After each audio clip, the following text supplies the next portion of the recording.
Eso es un ataque directo a la Iglesia de Cristo, hermanos.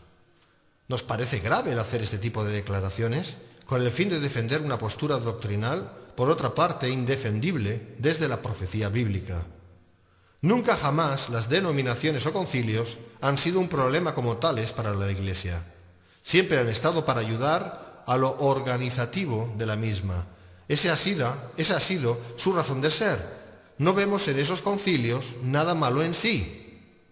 Es una débil excusa atacar lo denominacional, y les habla un pastor, que soy yo, de una congregación que hoy por hoy no está en ningún concilio en concreto. Digo, es una débil excusa atacar lo denominacional para levantar a los ojos de todos la presunta necesidad de lo apostólico, entre comillas, pero eso es lo que están haciendo. No obstante, insistiendo en ello, no dudan en intentar hacernos ver por años que la Iglesia ha sido cegada para no ver ni entender acerca de la gran bendición de lo apostólico, entre comillas.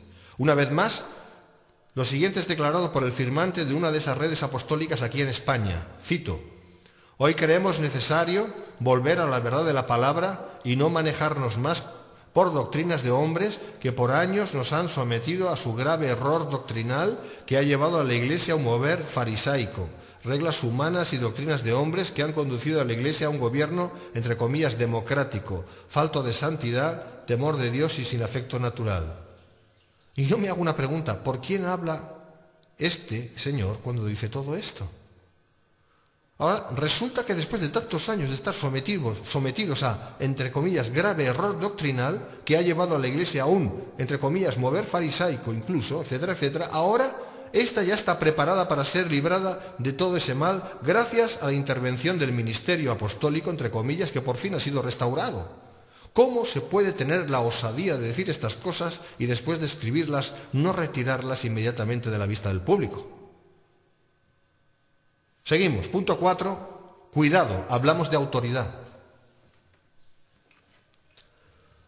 Pero atención, cuando se enseña acerca del ministerio apostólico, entre comillas, tal y como lo entienden esos maestros dominionistas neorreformistas, se está hablando de un ministerio de autoridad revestido de un manto paternal, que espera del presbiterio y del pastor de cada congregación obediencia conforme al orden divino, entre comillas, según su entendimiento. Lo contrario a eso sería un rechazo a la autoridad, falta de humildad, de sujeción y de corrección. ¿No nos quieren hacer sentir culpables, hermanos? Ronnie Chávez dice: los apóstoles tienen diversas medidas de unción y brindan cobertura a ministros e iglesias. Ellos son padres y traen la paternidad de Dios a la iglesia, su protección. Para eso que dice que hacen esos hombres, lo hace y se le debe dejar hacer al Espíritu Santo, quien es el paracletos de la iglesia, de Dios para la iglesia, y no los hombres, conforme Juan 14, 16 y 17. Y estos falsos apóstoles, además, lo que hacen es pedir dinero a cambio. El apóstol Pablo nos da un clarísimo ejemplo de su verdadero ministerio apostólico, que era el de predicar el Evangelio, no donde Cristo ya hubiese sido nombrado, para no edificar sobre fundamento ajeno, Romanos 16, 20, a diferencia de lo que estos falsos profetas y falsos apóstoles hacen.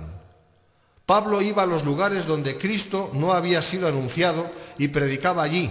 Ese es el mejor ministerio apostólico, mejor llamado misionero.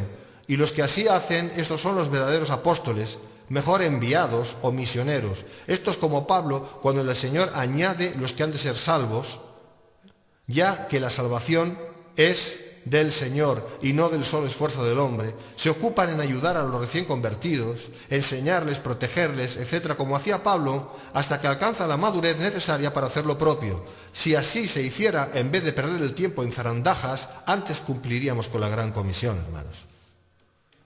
Pero es que teniendo dos cabezas tenemos un doble problema, o un gran problema. Pero volviendo al asunto, si nos damos cuenta, aquí tenemos un problema de base, que es el siguiente: la congregación que está bajo un supuesto ministerio apostólico tiene en realidad dos pastores, uno debajo del otro. El primero sería el pastor propio de la congregación junto con su presbiterio, o como quieran ellos organizarse, y luego el segundo sería el apóstol, que como pastor principal en realidad tendría la última palabra en todas las materias importantes. En realidad el apóstol de esa congregación, el pastor de esa congregación es el apóstol, no el pastor. Con la excusa de que de ese modo se obtiene la necesaria cobertura espiritual, Las iglesias bajo ese tipo de estructura ya no son libres, sino dependientes del apóstol, entre comillas. Son dirigidas y gobernadas desde afuera y no desde adentro. Esto contradice abiertamente lo enseñado por la palabra. Véase en el libro de Apocalipsis capítulo 2 y 3 que es el Hijo de Dios el que se dirige al ángel de cada iglesia mencionada, es decir, al responsable o responsables de cada una de esas congregaciones desde adentro.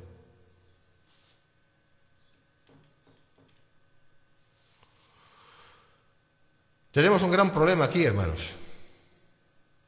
La nueva llamada estructura apostólica automáticamente hace que la Iglesia se transforme en una organización piramidal o similar, porque unos están bajo otros. ¿Y quién os hará estar en el vértice superior? Sin ambajes podemos declarar que el objetivo de una promoción de la teología de la restauración apostólica profética no deja de ser, en definitiva, la formación de una red, o mejor, una abarcante o abarcadora formación piramidal o similar que incluye a todos los cristianos bajo un liderazgo con la débil e irrespetuosa excusa de establecer el reino en la tierra ahora, cosa que solo hará el Señor Jesucristo a partir de su venida en gloria. Jamás la Iglesia en esta dispensación del tiempo y de la gracia nos ha sido encomendada tal misión, no nos engañemos. Punto 5. Definir a los nuevos superapóstoles. Cuando ya el ministerio apostólico como tal, es decir, el bíblico, terminó con aquellos 12 de Cristo y los que luego la Biblia en español les llama apóstoles, que son en realidad enviados, porque esa es la transliteración, se hizo transliteración de la palabra apóstol al español apóstol, pero en realidad apóstol es una palabra griega que significa enviado o misionero, tales como Silas, Bernabé, Epafrodito, Junías, etc. Todos aquellos, y como tales también los de todas las edades de la Iglesia, hombres y mujeres bravos que llevaron el Evangelio y lo llevan por doquier fundando iglesias y congregación como verdaderos pioneros de Dios. Resulta que ahora hay apóstoles, entre comillas, como Ronnie Chávez, que nos dicen que cuando la Iglesia está para ser arrebatada, cito, el Espíritu Santo prepara la ola apostólica más gigantesca que hayamos visto jamás. Fin de la cita. Más y más grande que aquellos mensajeros que fueron ungidos en Hechos capítulo 2, juntamente con su mensaje.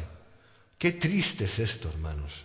Y qué lamentable que haya tantos que estén dispuestos a creer tal falacia. ¿Saben por qué? Porque creen que ahora viene el gran avivamiento de las naciones, la cristianización del planeta, la gran reforma mundial. Cosas que estos mismos que enseñan estas tonterías de la falsa unción apostólica enseñan también. Y todo va en el mismo paquete. Y muchos están creyendo eso que la Biblia no enseña.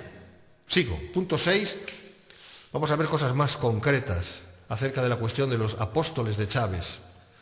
Según Ronnie Chávez, Dios está estableciendo su gobierno y para ello los apóstoles son imprescindibles. Cito a Chávez. Nos da toda una serie de definiciones de estos superapóstoles, la cual transcribimos aquí destacando lo más chocante y haciendo un comentario nuestro seguidamente al respecto. Lo que voy a decir lo dice Chávez y yo, digamos que doy mi comentario bajo lo que dice él. Dice Chávez, punto 1. El apóstol y su unción traen revelación a la Iglesia como en los días primeros. Fíjense lo que dice. Es decir, pone a esos actuales presuntos apóstoles a la misma altura de los 12 y dice que harán lo mismo que hicieron aquellos cuando el canon bíblico ya está cerrado. Grave error, de consecuencias impredecibles. Punto 2. Dice Chávez, los apóstoles son reformadores, ellos traerán la reforma apostólica del nuevo milenio. Vamos a ver, los apóstoles de Cristo no fueron reformadores, sino testigos de la vida del Maestro, de su muerte y de su resurrección, conforme Hechos capítulo 1, versículos 21 y 22. El fundamento ya ha sido puesto y es Cristo y su doctrina. Primera de Corintios 3:11, Timoteo 2:1, etc. ¿Cómo y qué otros nuevos supuestos apóstoles deberían traer? ¿Qué reforma al nuevo milenio? ¿Otra revelación? ¿Otra doctrina? La declaración de Chávez sí es irreformable y carece de fundamento. Chávez está hablando de otro evangelio. Punto 3. Dice Chávez, el apóstol y su unción acercan el juicio y la justicia de Dios a la Iglesia y a las naciones. Como verdaderos jueces de Dios son levantados para traer y establecer sentencias y veredictos. Ellos traen liberación al pueblo de Dios, etc. Bueno, hermanos, esto nos parece especialmente peligroso y es una expresión clarísima del error dominionismo, neoreformismo hasta sus últimas consecuencias. El Señor nos envió a predicar el Evangelio y no a hacer juicio a las naciones, menos todavía a que ciertos hombres levanten juicio contra sectores e individuos de la Iglesia, pero eso es lo que pretenden tratar de hacer desaparecer a todos aquellos que se opongan a todo esto, primero por medio del ostracismo o aislamiento, que esto ya ocurre, y en el periodo de la tribulación por medios mucho más expeditivos. Esto es lo que en realidad quieren decir. Al respecto, Al Dager, en su libro Vengeance is Ours, la venganza es nuestra, dice lo siguiente: la Iglesia tendrá por necesidad que usar la fuerza física para juzgar, sentenciar y ejecutar juicio, incluida la pena de muerte, sobre los disidentes.